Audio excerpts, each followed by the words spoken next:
night around the town. Let's take a night around the Wherever you are, welcome to town. another episode of the Levicity Show. Yes, Levicity. It is not just a word. It's a lifestyle. For those of you who don't know, Levicity stands for the art of doing what's necessary or difficult to succeed, regardless of fear, obstruction, or embarrassment. Lifestyle we all got to live by. I had to throw that in there. Love it. Good idea. I love it. Today we have a special guest in the house. We got Press. What's up, y'all? How's everything been? It's been a journey. It's been a journey to get to this point. I just want to say thank you guys for having me, making me feel important, but I ain't important. But I'm excited to be here to kind of explain kind of how I got to this point onto your table. So I'm excited. Yeah. Well, thank you for coming on. Appreciate it. Seriously. I'm sure people know that I am a fan of the music, but we'll get into that. Yeah. Daryl, how's your? When's the last time we recorded? Like a month ago? No, it's got to be I feel like it's been a while. like three or so weeks, give or take. Well, how's life been since the last time we recorded? Still worth living. That's for sure. That sounds like a cry for help. I'm joking. Everything good? I'm joking. I always know it's a cynical joke that I make at work all the time. Yeah, life is still good. Still doing the nursing thing. So yeah. So you're a nurse. I'm sorry. You're a nurse. No, I'm not yet. I'm about to start the nursing school in the fall. So yeah, I've just been taking doing the prereqs for it, like the Anything T's exam. specifically that you're gonna be focusing on as a nurse, or it's just like a RN? Just predominantly ER, like emergency room type nursing. Just throw me right into the deep end. Yeah, I was about to say. So you're good with pressure. You would say you're good. Oh yeah, I feel like I am, given that I'm a EMT as well for the fire department. So it's kind of like a smooth transition. Why don't you choose something easier? I feel like you got to see it with the EMT. Like you're going to exactly the same environment. Yeah, because there's no fun in that. It's boring. Okay. Well, I mean, it keeps things fresh, so that way the job doesn't get boring. Because if you're just not responding, if you're just responding or just taking care of the same type of illness consecutively, where it'd be like labor and delivery or maybe something to deal with cancer related, then in my opinion, I feel like that could be a bit mundane. I'm not saying it's mundane to anyone that does it. Of course, it's a very highly skilled practice and I respect it, of course. But in my opinion, I just feel like you should just throw it. If you're going to do something, just go straight into the deep end, So I was laughing because I feel like it's crazy that you have to say all that. It's your opinion. Why do you have to justify your opinion? 2024, man. That's true. But I feel like given the reason why I do it now more so than usually when we previously started making those was because of the discussion we had a few episodes prior. And we were talking about little bits of the human body and stuff. And you were saying people were saying that was wrong. That's not how it goes and stuff like that. So I feel like I need to throw that ahead of it just to be hey, listen, this is just my opinion. I mean, if you want to put a disclaimer in the beginning, hey, these are just opinion-based questions and answers here, then yeah, that would save us the trouble of saying in our opinion. But, I feel like it's implied, but people really don't know that it's implied, unless we're experts in the field. Anyone here has a doctorate? I had a license plate that was Dr. Khan. That's about it. All right. So he's the closest one to being an expert in the field. So Yes. Yo, that's something that I dislike about 2024. I feel like you got to own it. Own how you feel. And who gives a fuck if you don't agree with me? But we do live in a world where you have to apologize a lot about things that you say when it's just your opinion. Don't be it's so just sensitive. how you feel. it's true. So, which reminds me, the last episode, what we spoke about in the beginning. Oh yeah. I took that out. That's fair. Yeah. That's fair. I mean, That was one of those that I couldn't apologize out of. Yeah, after like careful consideration, like thinking back on it, I was like, Yeah, I would have left it in. I wanted to. I understand like how it looks, but like I know, like we all know, like people just want to flip things into. I think I'm gonna have a montage of clips of things that was taken out the show, And that would be dope. and then one day I'm gonna just combine it and just throw it out. Be the compilation of unreleased content. Or like behind the scenes or something like that. Yeah. the wild thing Or like- said that y'all don't see. The unedited edit. But Dawn, how's life been since the last time we recorded? It feels like it's been a really long time since we recorded. Life is good. Life is good. Just working a lot. Nothing's really changed for me. Why is he so calm? He's always so calm. Same tone, everything, same tone. Because he ETS'd. Exactly. You should try it. We'll see what happens next. Or join the Air Force, It's the same thing. Same exact thing. It's the same thing. It really is. As I was thinking about ETS, switching. it's the same. Switching over. I'm really thinking about that. Oh, I meant it was the same thing as the Army. So No, thinking it's about the that. same thing as ETS, and it is, especially if you're coming from the Army. It's like ETS, but It feels good. still Does it feel not good? ETS for a while.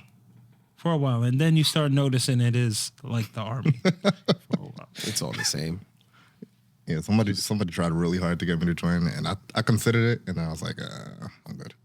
I'm good where I'm at. Yeah, I think I've gotten too far up the totem pole to switch. No, you could still do it. They'll give you an officer slot now. Like, We take anyone. yeah, The people they took. No requirements, people no need to- prerequisites. Nothing. You just show up. Well, I do got to finish my contract before Well, I, that. I guess that's the only way you're showing up. join the ETS crew. So I got a question for you. Yes, what's up? What's going on? Who is Press? That's a good question. Press. I come from a family of 9, same parents. The middle child. All our names start with P, so it's Pierre, Paul Perry, Patrick, myself, Preston, Priscilla, Pamela, Patrice, Porter. So I fall right in the middle. It's 4 older, 4 younger. Was raised in the Upper West Side, Bronx, Washington Heights. I went to Fellow H. LaGuardia, Performing Arts. I actually went in for dance. So I actually was a professional dancer. A lot of people don't know that. For like since 5 all the way to like 20 years old. But Press is actually, shout outs to Priscilla. I gotta give you a shout out. She's the one that actually started calling me Press. And like everyone in the streets in the Bronx, they're like, oh, he's that guy with the nice smile, but don't fuck with him. But it was one of those things. It's just like, felt like, in a sense, like Press is like a smooth criminal, but actually a thinker, always thinking. I'm always thinking. I just feel like God gave me like a pure heart, like a pure soul. And like while I'm going through this world, this journey, it's like I feel like it's slowly stripping me away. I'm getting more serious and more serious and more serious. But I still believe that I'm still me.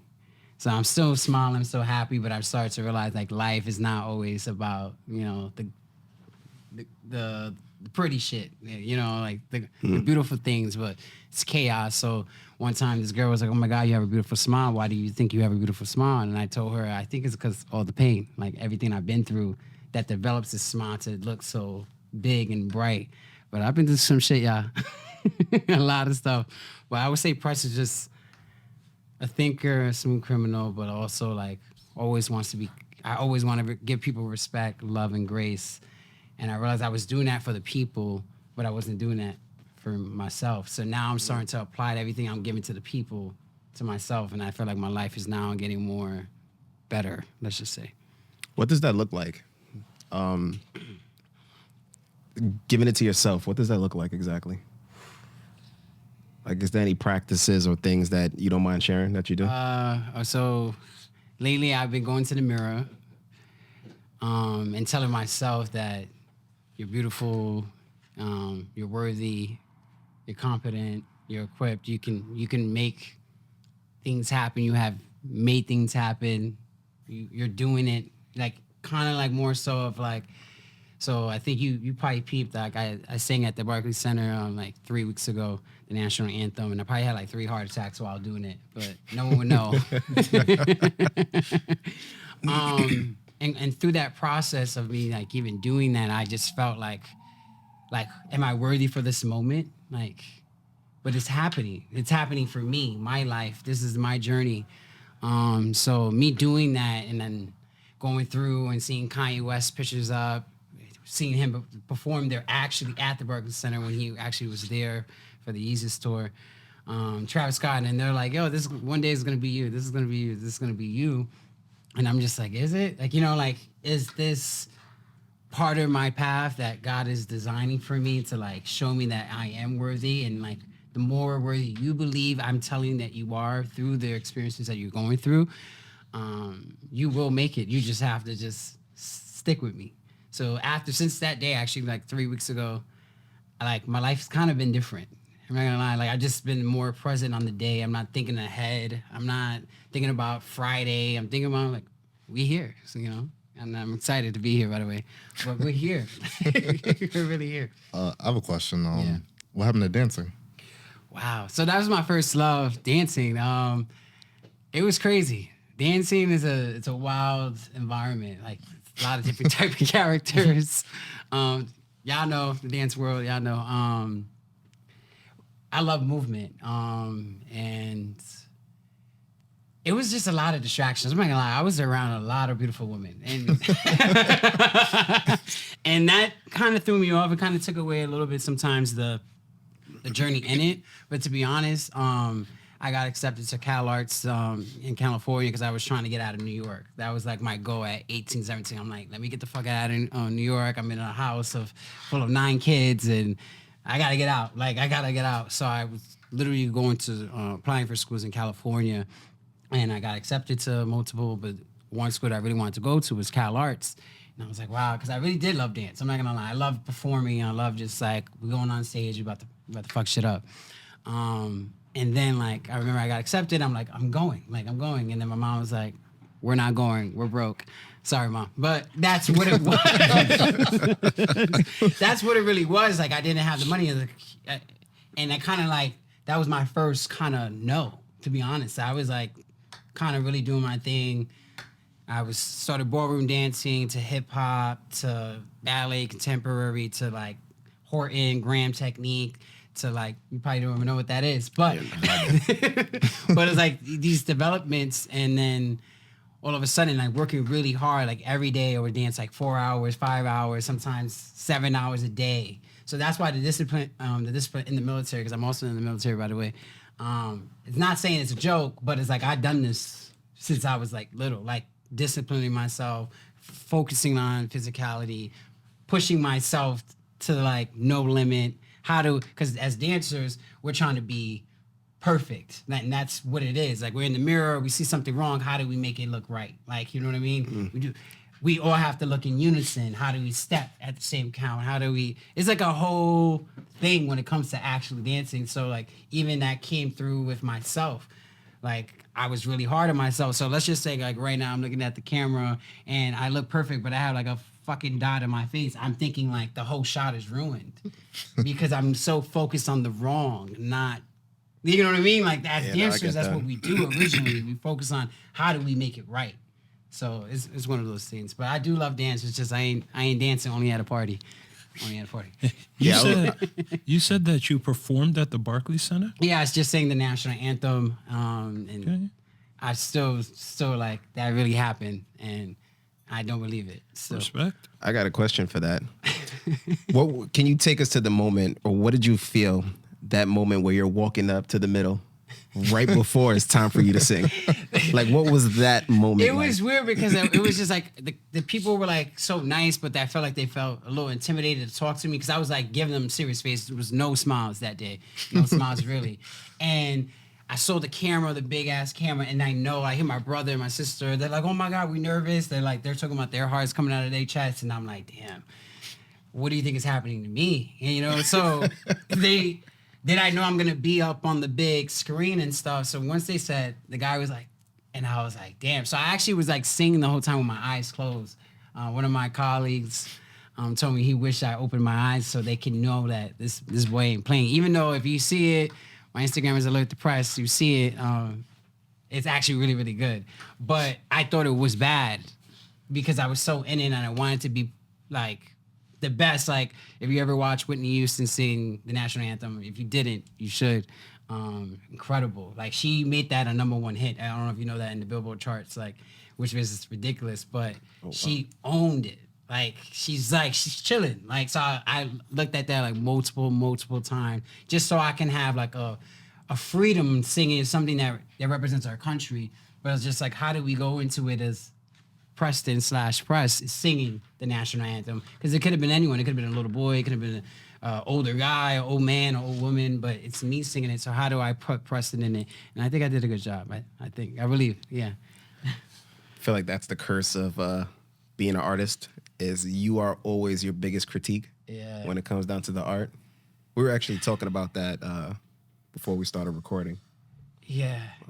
I mean, if you're gonna talk about that, it's like about self-reflection. How do we self-reflect? I go on vacation here and there. I'm actually going on one in 2 weeks, but I go in the ocean and I pray, or I write like real thoughts, dark thoughts, like stuff that I'm maybe afraid to say out loud.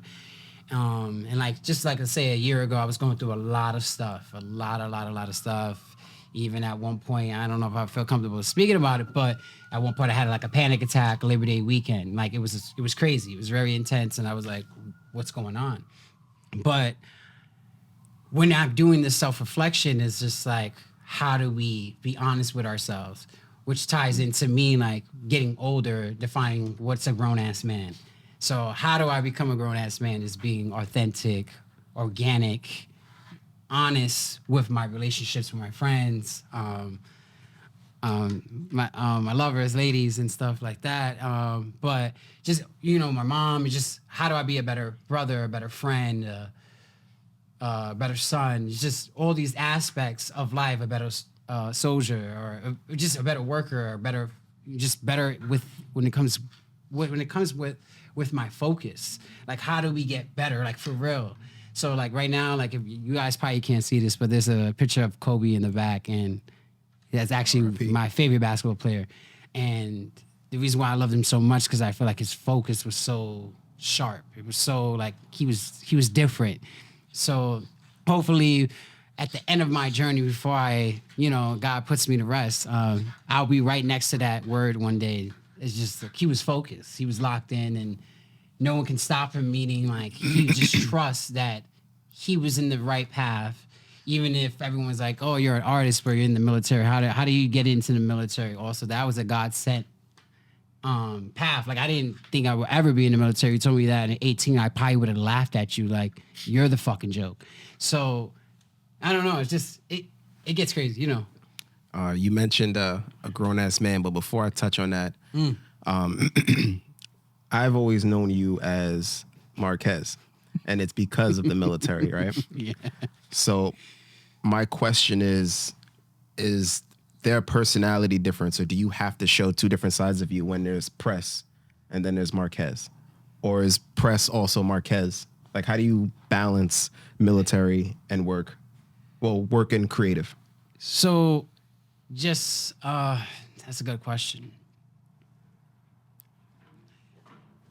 How I balance it is like, I still have to make sure like Press is still alive. Like, I'm not gonna lie. Like, I have to make sure like at least like I was doing something at work. I was in the arms room and I was like, all right, usually people don't do this, but I'm gonna play music through my phone and listen to music while doing my job. You know what I mean? Like, I have to figure out how to continue moving forward, because sometimes when it comes to any work besides the military, it's just like, how am I gonna get through today? it's real. Like, how do you get through to today?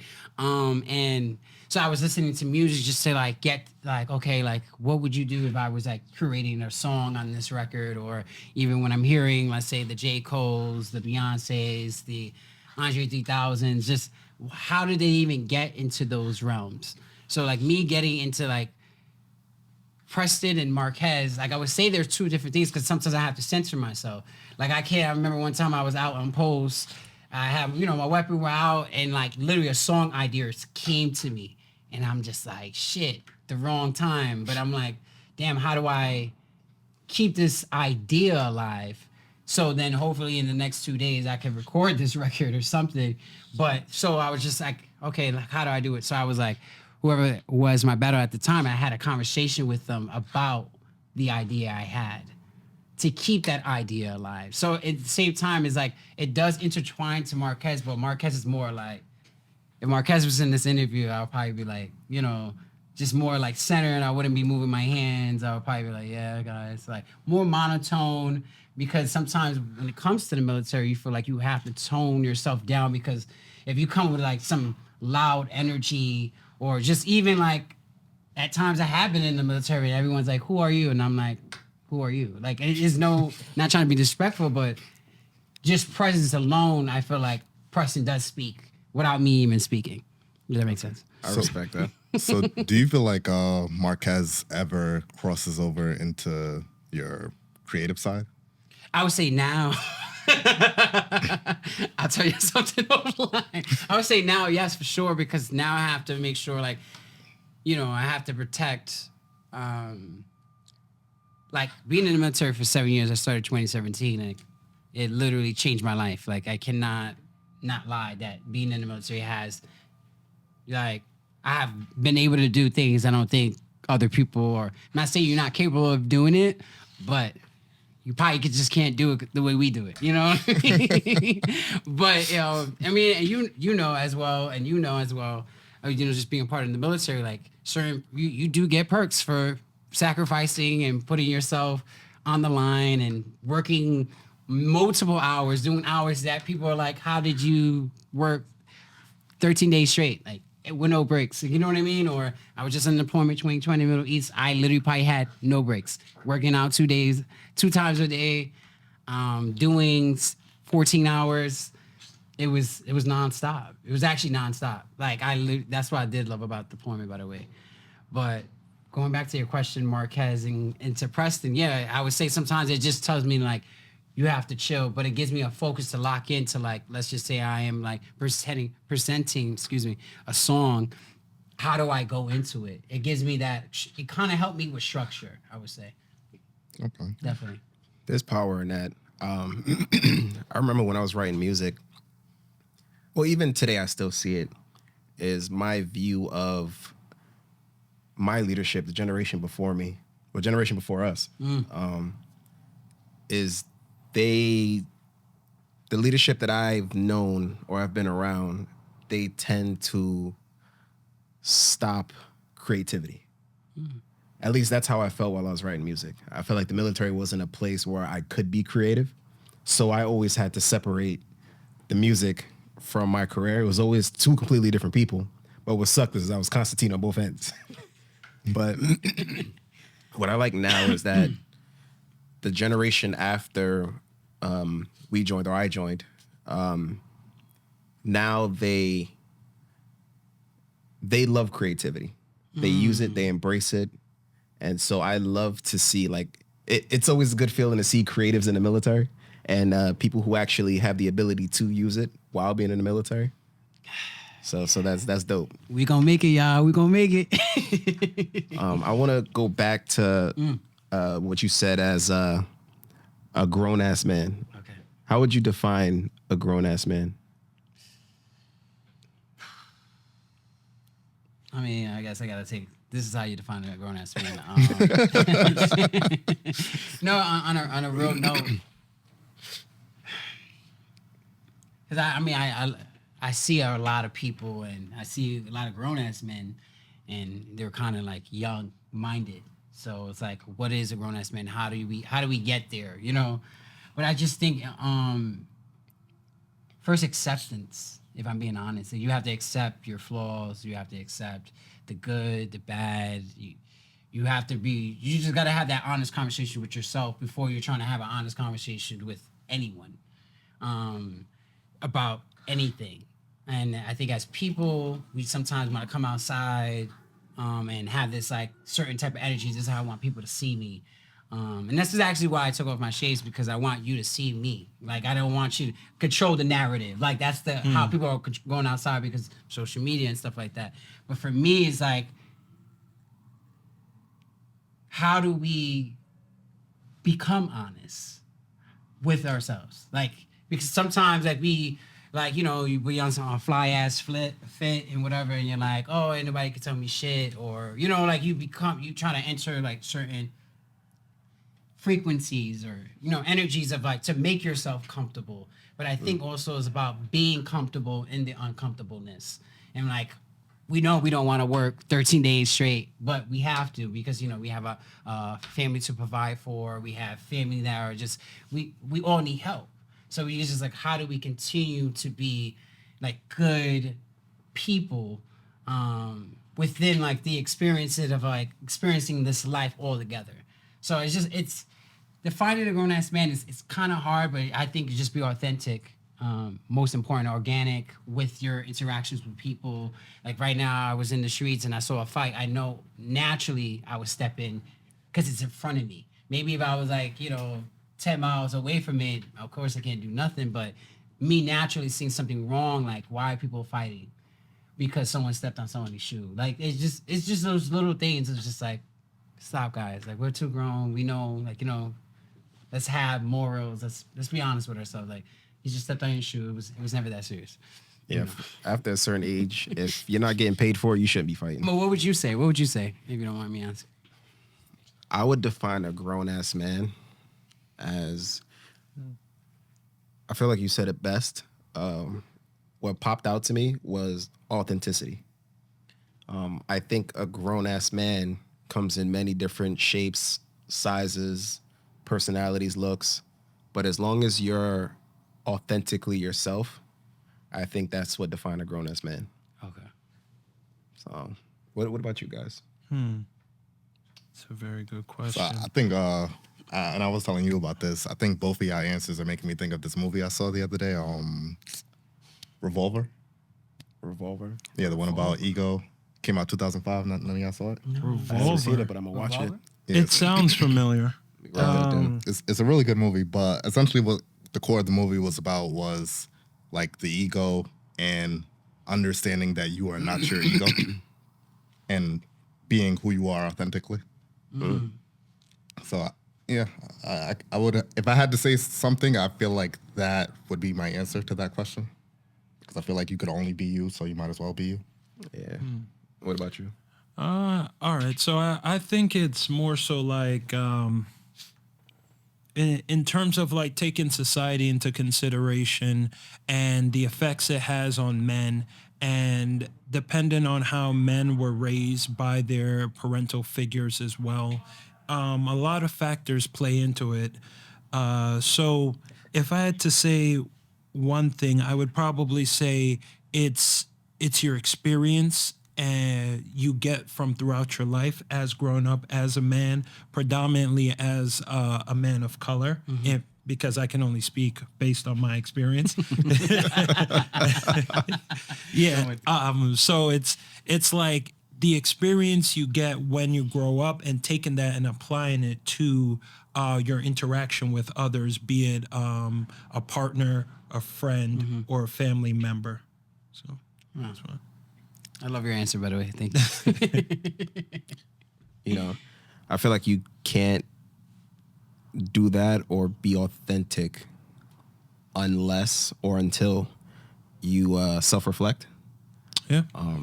I think that's one of the hardest things, especially I think it's one of the hardest things to do. I was about to say, just speaking from my opinion. But it reminds me of a line that you said. You was like self versus self. And I think that's one of the hardest battles that a man can go through. It's crazy that you say, I mean, I said it self versus self is because like I would say I'm a good ass friend, like a good brother too. I would say I'm really good at these things, right? So like last year it was a I had like a testimony. I would say a test, like I thought I was a great friend, and then a situation occurred, and I was like, maybe I'm not a good friend. You know what I mean? Like, but I had to sit back and like actually look at myself, like, what makes me, how did I not show up in this role for this person? So I had to really self-evaluate within myself. And it was hard because I really cared about that person. And I still do. Even though like we're not maybe like eye to eye, I still really, really do care about this person. But at the same time, it was just like I knew possibly, I messed up. I made it wrong. Like, a left turn, and sometimes you do crash. And sometimes you're not in the right, people don't understand you're not in the right mindset. I was going through multiple things with the lady I was with that year. And it was just, my mind was like, altered in a way, and just life in general, just thinking about like what's next for me, and going through different, like, am I staying in Brooklyn, am I moving back to the city, am I going here, like it was just so much things that were going on. And then I had a best friend, she's still my best friend, shout out Lex, but at the same time I was going through something with her too. So it was like, and this girl had been my best friend for 14 years. You know what I mean? And so it was like, are we gonna make it to the next year? It was just different things that were happening. But within that actual friendship that I was going through, I was like, damn, I really messed up. Like, and I knew I messed up. When you're like, oh shit, I messed up. Mm-hmm. But at the same time, like, I actually was really beating myself up. Like, I was going through a lot. Like I said, I went through something Labor Day weekend, and then I started therapy. It was like a whole thing. And I was just like, wow, like, you need to put in this work. Like, you think you love yourself enough, or you think you done self-reflect, you evaluated, you're good, or you don't have nothing to work on. You always have something to work on. Amen. So remember that. You always have something to work on. So that's what it taught me, and I still wish that person the best. Always will. But, how do we move forward? Within the mistake, and give ourselves grace. I think that's the most important part. Give yourself grace. So to kind of build on like both of y'all, so to kind of build on what both of y'all were saying, I think yes, reflection is important, but you always have to like try and show up and be better every day as well. Mm-hmm. So you can reflect and see this and that is wrong, but if you do nothing about it, what good does that do for anyone? Yeah, I mean, and that's why I've been doing a lot of work about that, and making sure also we don't make those mistakes again. Because then if we're making those mistakes again, and I'm not saying sometimes in life you're going to have to make the same mistake over and over again to get it right. You're not going to get it right. And that's what I was actually talking to a young person just 2 days ago. It's my cousin, by the way. His name is Max. And I was like, just know, you're going to make a lot of mistakes. And you're going to have to continue to understand within those mistakes, you're going to learn something. It might make you dumber to become more smarter, to be smarter to become dumb. I don't know. It can go either way at that point. But at the same time, you're going to keep on making those mistakes until you actually learn. Yeah. That that reminds me of a book that I read the last time I completed 75 Hard. It sucks that I do not remember the name of the author, but the book is called Failing Forward. And the plan is that you're going to fail every day. Every day you should thrive to fail. If you failed at something, it's because you tried something. Mm-hmm. But the plan is whenever you fail forward. You never fail backwards, because then you're just going to repeat the same mistake. So you try something, you fail, you learn from the failure, you try again. And you may fail again, but you learn from that one and you try again. Yeah. And I think that's just how people should live life. Correct. You should always fail forward. I want to ask you about a quote that you said. And you said, instead of looking for sparkles, you got to look for the fireplace. What exactly did you mean by that? I think we were having that conversation about like love and stuff. And I think everybody wants, when they see, oh, I'm in love, I want the most drop dead gorgeous girl in the building and stuff like that. But I'm not saying that I don't love that, because I pretty much do it. And if you see my resume, let me stop. But no, I'm not trying to make a joke, but I'm fortunate and blessed to be with very, very beautiful women in my life. Thank you to God, and me just being showing up. Sometimes you just have to show up, and you're there, and they're there, and just be honest. And that's also how these connections actually really happen. But what I meant about a fireplace is like, just think about it. Like, it's cold outside. You're going home. You're like, shit, damn, I'm going home. And you just walk in, and like all of a sudden, you see your fireplace. You light it up. Sit down, and you're like, wow, I was been waiting for this moment. So I think what I'm really saying is when it comes to love, it's just like when you're experiencing, I call love also, it's spiritual, but it's also like a blessing. So it's like when you go and you're like, this is finally happening for me. Like this interaction, this encounter is like, and then you truly embrace it. So you just want to make sure like when you're in that relationship that you're in, you want to like just be still and just embrace that. Just show up for your partner and just be like, I'm here and she's here. And then that's how like you become one. So it's just like that time to just, be calm. That's your partner. You're supposed to be like your best friend, and like that person, you're like, yo, today, let me tell you some shit. And then you just break it down and you don't have to be like, you was wearing clothes all day and you was, like you were censoring yourself. And I think also going back to like the old conversation that we just had about Marquez and Preston, is like sometimes when it comes to when I'm in the military, I feel like I have to censor myself. I'm like, they ain't ready for that. They ain't ready, Sway. They're not ready for the answers. Like if you really give it to them, but you have to like, you want to respect ranking, you want to respect, like it's all about respect at the end of the day. But you want to just be like, you know what, let me just relax. So going back into that safe place with your person that you're with, you just want to be calm and you just want to be like, yo, so this is what actually happened today. Like, you know what I mean? You're giving them the actual mind, your peace of mind with your actual mind. Yeah. Okay. So, good analogy. That was an excellent metaphor on that. I completely agree with that. My question is, what would you consider a spark? Because we know now what you consider a fireplace, and I agree with it, but what would you consider a spark? I'm laughing because I'm thinking about like The one night stands. Because no, I only ask because when some people hear the term spark, they hear like, like you kiss someone and you feel that spark, right? And it takes a spark to create a fire, right? And the same thing applies to like the fireplace as well. If it's electric, it's a different story, of course. But I mean, like, yeah.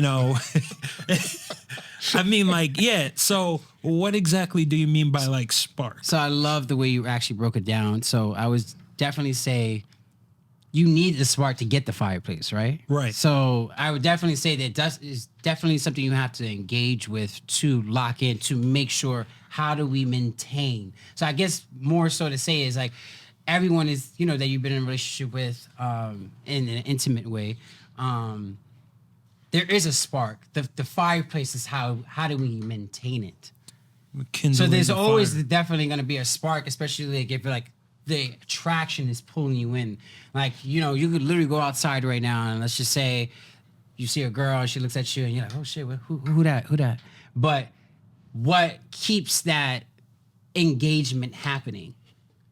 You understand what I'm saying? Does she keep on looking at her phone, or does she say, hey, or does she smile at you and then, you interact? It's multiple there's multiple directions on how this can go. So I would just say like there's always gonna be a spark, but when I mentioned the fireplace, it's like the maintenance. Right, the kindling. Yeah. What's kindling the fire is Correct. the interaction and experience that they are. Okay. Yeah. That's well said. Random too, because you mentioned the cell phone. Red flag for me is if I'm out with a woman and she's constantly on her phone.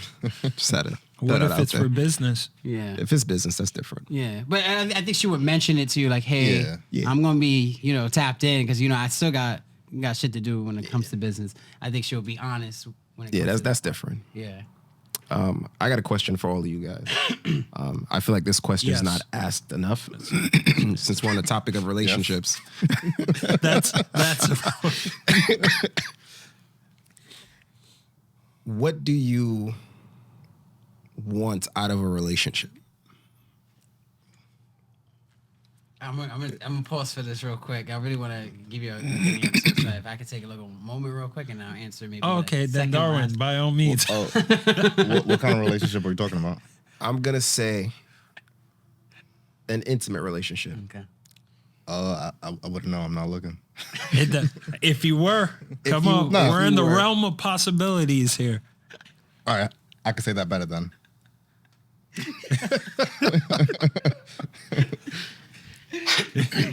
How about I don't know because I'm not looking? Okay. You don't know because you are like, but what if you were looking? I'm not. It's not even on my radar right now.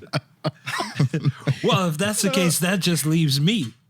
Then, I mean, and I'm already in a relationship. Okay. So, Damn, so you're on the hot seat then. Yeah. So what do you look for in your relationship? oh well, the best answer would be what I already have now. That would be the best answer, and I feel like I should leave it at that. That's what I feel like. It's something. I don't know if it's the eclipse, but something is telling me to leave it at that. All So right, I will. self-preservation right there. I'll give an answer since for Daryl. Hypothetically, if I was looking, Listen I feel in, like y'all. Listen in. Tap tap tap. I would be looking for somewhere where I can be myself.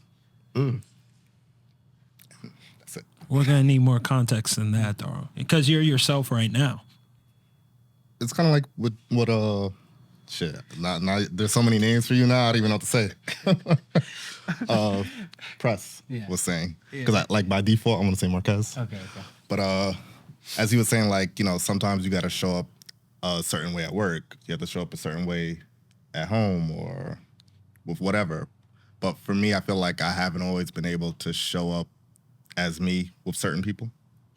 So now that's kind of like a litmus test for me to know, like, hey, like if I can't be me around you, then that's not gonna work for me. Yeah. Okay. Yeah, All right. I like I it. like his answer. Yeah, I like that. And what about you? Honestly, I would just, if I'm being honest, communication. Communication is where it's at every time. Miscommunication leads to complication. Lauryn Hill. But seriously, communication, and be able to be you, like knowing me. Like I'm always, not that I'm always out because I'm not actually. I'm very selective in how I go out. But like when I'm out, there's always maybe I'm maybe around a lot of women, and I'm chilling for the most part. And let's say I'm in a relationship, I didn't want her to be comfortable. Like, oh, Press is out. He might be with 10 girls, and he's just chilling and whatever he's doing. But I'm not like I'm very loyal. Everyone knows. Everybody that's been in a relationship always been loyal. So it doesn't. But she needs to be comfortable like with that idea. So just being comfortable with each other, I would say, is what I want. Just be comfortable. Kind of piggybacking off what he said. Yeah. Okay. Damn, I like that answer. Yeah. Well. What would you say? Yeah, come on. Listen in. I'm not looking. Listen. Nah. If I was looking for a relationship, to be honest, I think your answer nailed it on the head. Because I imagine I'd want the relationship to be the safe place. I'd want it to be the place where I can be myself. I just your answer was perfect. I need a little bit more context, and I feel like everyone else needs a little bit more context as well. All right, I give you an idea. I can't remember. I know we spoke about this. I think I saw it in a video, and we had the conversation. There was a video where this girl was complaining that her guy is too soft. He's too emotional, and she was like, "How do I do with the over emotional man?" Wow. And the guy answered the question by, "That man has to go outside and be tough to the world all day, and then when he comes home, he can't be vulnerable. Where can he be himself at?" And so I look at a relationship where if I'm in a relationship, it's with a woman who I can be vulnerable around and not worry about the consequences of me being vulnerable. So from all of your responses to it, it sounds like what y'all require is feedback from y'all partners. Like y'all talk about communication and being vulnerable in like a safe space. But that requires an initial form of communication where it's like feedback, positive feedback driven. So if you're going out, for instance, Prez, you're going out and you're going to be around multiple women, you want the woman you're with to be comfortable enough to be like, okay, I know him, I trust him, it's gonna be fine, just be safe, let me know when you're on your way back home. And same case for you, Rashawn, like you want to be in that comfortability. Just call me by my slave name. Yes, I'll call you all three of them if need be, but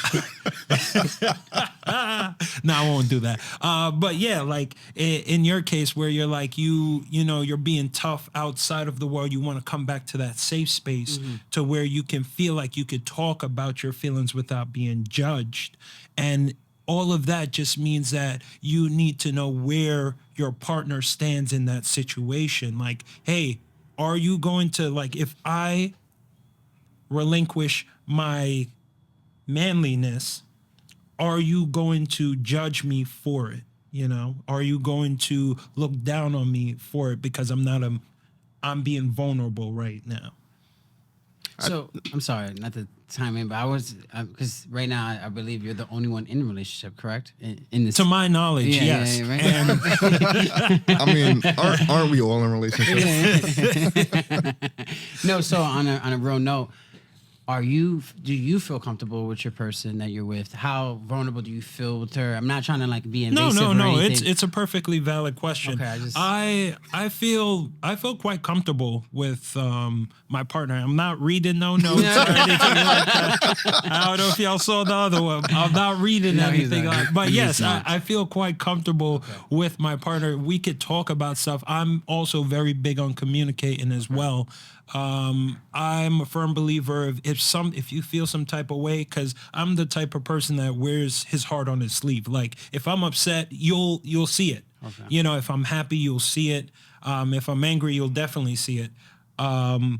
But like that form of communication, not everyone has that same mindset as you. So it's very like important. Like, hey, talk to me. What's going on? Like, are you upset? What can we do to fix it? Like a after action report. That's how I akin it to like relationships. Like, hey, what we did well, what can we sustain, and what can we improve? I feel like the military did like a really good job in like taking that from the military into like my civilian lifestyle, and I use that in my relationships, and this one right now is pretty good. Wow. Thank you for answering. I appreciate that. Yeah. I don't know where I got this quote from. I just know I was having a conversation with someone that might have been you. But the quote is, for happiness in a relationship, you give a woman what she needs and a man what he wants. What's your opinions on that? Oof. I was ready. So I guess we would have to distinguish what is the need and what is the want. I was thinking that too. I was like, that's the only way I can like break that down is I gotta figure out what, because we all here probably have different wants and needs, or the person you're dealing with has a different need and a want, and depending on the you may have a want, different want. But like also, it's tricky to chase those wants because sometimes what the problem is, you're not appreciating what you need. You know what I mean? Sometimes that's just exactly what you should be getting. But since you want to get an inch and then you want to get the foot, you get asking for more. So I feel like as people, sometimes it can be tricky. For me, I try to not to, when I think about friendships, anything, any engagement, how do I not be greedy? Because we can get greedy once they're like, oh, okay, so that's why you have to figure out how do you, in a sense, censor yourself, and just appreciate what you're getting. And so that would be my answer to that in a way, but it depends on what is the need and what is the want. Yeah, I'd have to agree with that because when you say like give a man what he wants, that kind of like snaps something in my head, like kind of like a trigger, because in my experience and also in my job as well, that could be a very negative thing, right? Because at the moment, what if what the man wants is something that the woman doesn't want, right? But she feels obligated to do, even though she doesn't want to do it. But she's doing it because the man wants to do it. I'm gonna leave that analogy as that without going into details, but it should provide enough context for y'all to know what I'm talking about. Yeah. So like in terms, I feel like it's kind of like a give and take. Like it should be give both a man and a woman what they need and discuss what they want. Have a conversation about give them what you need and talk about what you want, instead of just giving them what they want. Because if you give someone what they want, they're always going to want more, Okay, that was also well said. I just remembered the quote was from Gavaya. Shout out to Gavaya for that. Gavaya? Yeah, I could go into details about what he meant, but I know who that is. Yeah. yeah, I could go into details about like the conversation, what he meant. But I actually want to talk about your music career.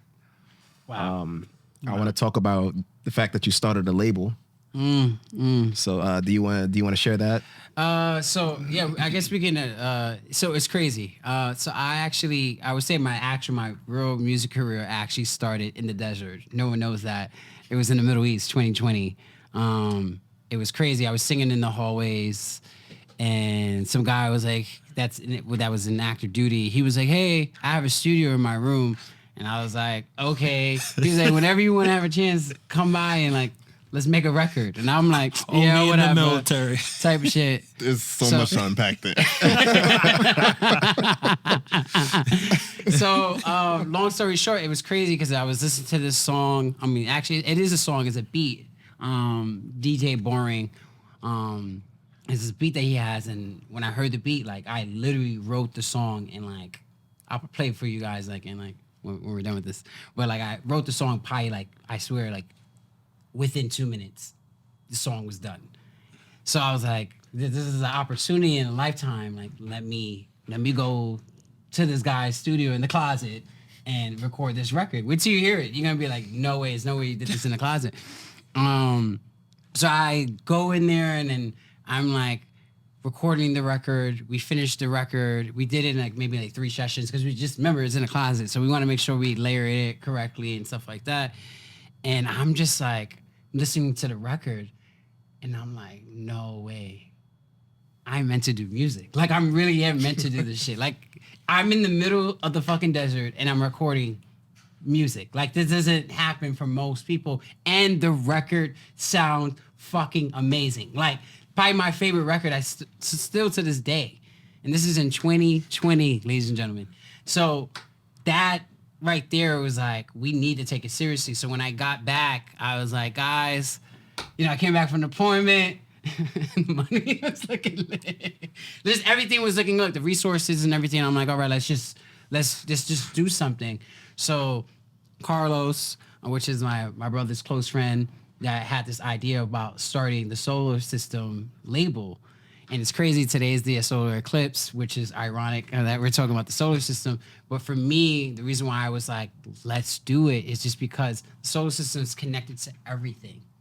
It's literally connected. It's hearing us right now. Like, so for me, it means like, how do I get this music to connect with the audience? And hopefully soon enough, our music will expand even more and more. Because every time anyone listens to my music, I'm not gonna lie, they're like, "This is you," and I'm like, "Yeah." And they're like, usually this is what they say. Usually I'll be like, "Oh, that was good. Oh, that was all right." But they were like, "This shit is actually like, you're ready to go. Like, go." So me starting this music career is like, is in the sense giving myself more faith within myself, like that we are gonna do this. We're gonna make it. We're gonna make things happen. We have made things happen.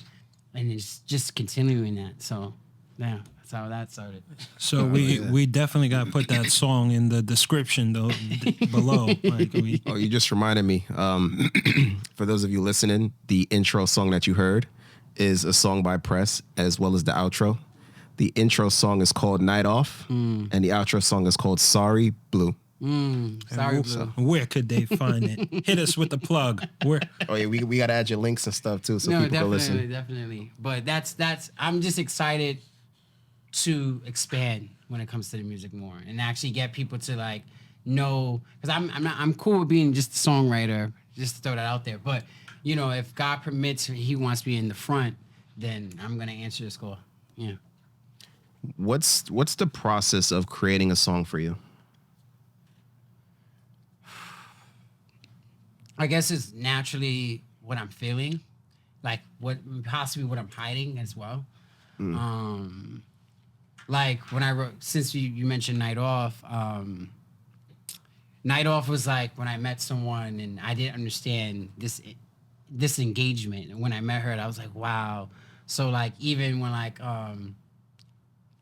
fuck it, when I was like, fell in love with you, don't know what to do, making love in the covers. Those are real moments. Like I'm literally like, who is this girl, young lady in my bed? And now I'm experiencing her. And I was like, yeah, but we're not gonna go into the lyrics like that. But it was a real thing. Like I had to experience certain things to create this music. But also, to be honest, as well, it's the beat. The beat is everything. Like it literally is a conversation through me, and like the process of creating. Sometimes like I may just have the melody. I don't have words. Or I have the words and I don't have the melody. So it's just like, how do we tap into that frequency? And so that's like the hardest thing to honestly do, is like figuring out what frequency is this music. And then once you know once it starts to, for me, it needs to feel good. It honestly needs to feel good coming out, coming in, and like just also seeing the engagement, and when you are connected to these words and giving the actual conviction. Like, do you believe what you're actually saying, or you're just singing something? And I think that's also what's lacking, with today's music. And they're not, it's like they're singing about something that they never experienced.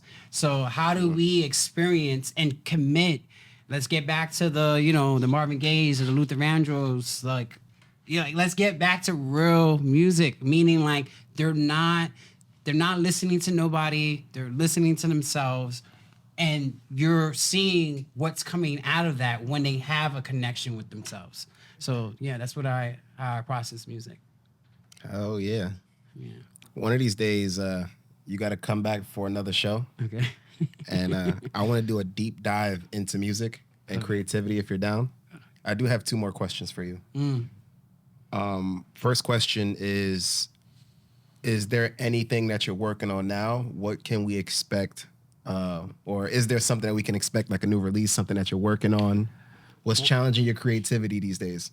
So right now I'm actually pushing myself, because I feel like if you're following what I'm doing, or you're about to follow what I'm doing, we just been dropping singles after singles after singles, and like people that I have met and can't say who I've been seeing and stuff like that, but they're like, what you guys need to really focus on is promoting. So that's one thing I want to really dive in, is just promoting the music in a certain way.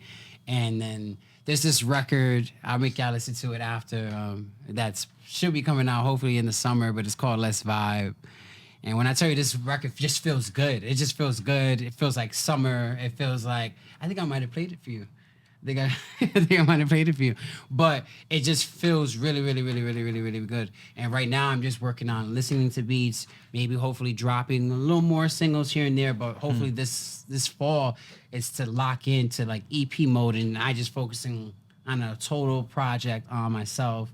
I already know who I want on the records. I already know what type of voice memos that I have from like 2016, like coming back to 2024, like things that I want to put real life level to it. But the goal is just to give you guys, just to sum it up, it's like a Future Love Sex sound mixed with Confessions, with the honest background of Amy Winehouse, Back to Black, and then a little bit of Channel Orange from Frank Ocean. And that's just a little like what you guys should be hearing when the final product in the fall. Yeah. Oh yeah. And final question: if you could pick one experience that's happened to you, and that one experience changed who you are or made you who you are today, what experience would that be? Any experience? Any experience. Wow. Yeah. I'm trying not to get emotional with this one because actually that's very, very wow.